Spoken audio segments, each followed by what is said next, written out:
ఈ వీడియో మీకు నచ్చితే దయచేసి లైక్ చేయండి, షేర్ చేయండి, ఇంకా మా ఛానల్ను సబ్స్క్రైబ్ చేయడం మాత్రం మర్చిపోకండి.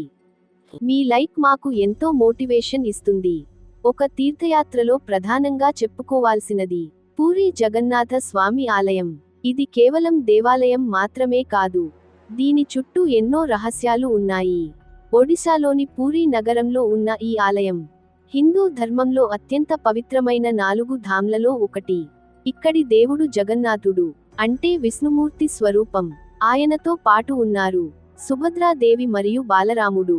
కానీ ఈ ఆలయంలో ఒక అనూహ్యమైన విషయానికి ఉంది.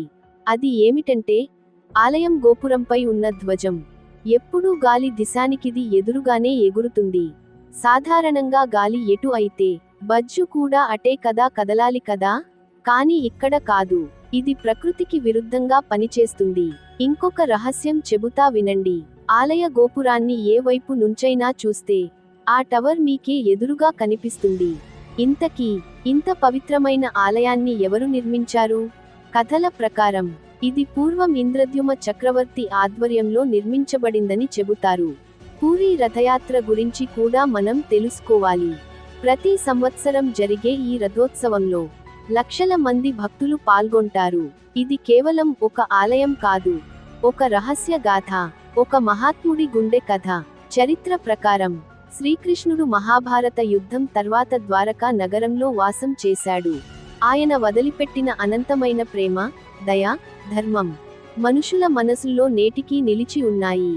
కాని శ్రీకృష్ణుడు మానవ రూపాన్ని వదిలిన తర్వాత ఆయన శరీరం దహనం అయినప్పటికీ ఒక భాగం దహించలేదంటారు.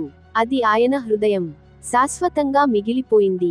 అద్భుతంగా అగ్ని తాకినా కాలలేదు.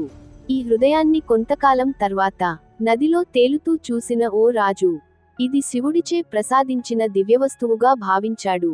ఆయనే ఇంద్రద్యుమ్నుడు. పూరీ జగన్నాథ ఆలయం నిర్మించిన మహారాజు ఆ గుండెను ఆయన ఒక రహస్య పెట్టెలో భద్రపరిచి జగన్నాథ స్వామి విగ్రహంలో పెట్టమని ఆజ్ఞాపించాడు.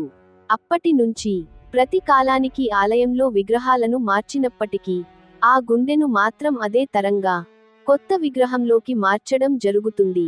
దాన్ని బ్రహ్మ పదార్థం అంటారు. దీనిని సాధారణమైన వారు చూడలేరు, అది కూడా గట్టిగా నిషిద్ధం. ఇది కేవలం విశ్వాసమా లేక నిజమైన మిస్టరీనా? మీ అభిప్రాయం కామెంట్ రూపంలో తెలియజేయండి. ఇలాంటి మరిన్ని మిస్టరీలు తెలుసుకోవాలంటే మా ఛానల్ను సబ్స్క్రైబ్ చేయండి.